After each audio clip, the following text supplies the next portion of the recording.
Hello everyone, this is my first video on YouTube. আজকে আমি আপনাদের সাথে কিছু পাবজির গুরুত্বপূর্ণ ইম্পর্ট্যান্ট সেটিংস আপনাদের সাথে শেয়ার করব।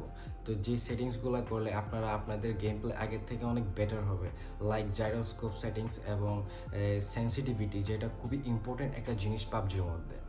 এইসব সেটিংসে আমি প্রায় অনেকবার করছি, যেটা আমার প্রপারলি হয় নাই। এটা আমার একটা প্রপার একটা সেটিং। আমি আমার সেন্সিটিভিটি সেট আপটা আপনাদের সাথে শেয়ার করব এবং দেখাবো কিছু গুরুত্বপূর্ণ সেটিং, যেটা করলে আপনাদের গেম প্লে আগে থেকে অনেক বেটার হবে। তো চলুন আমরা দেখে আসি।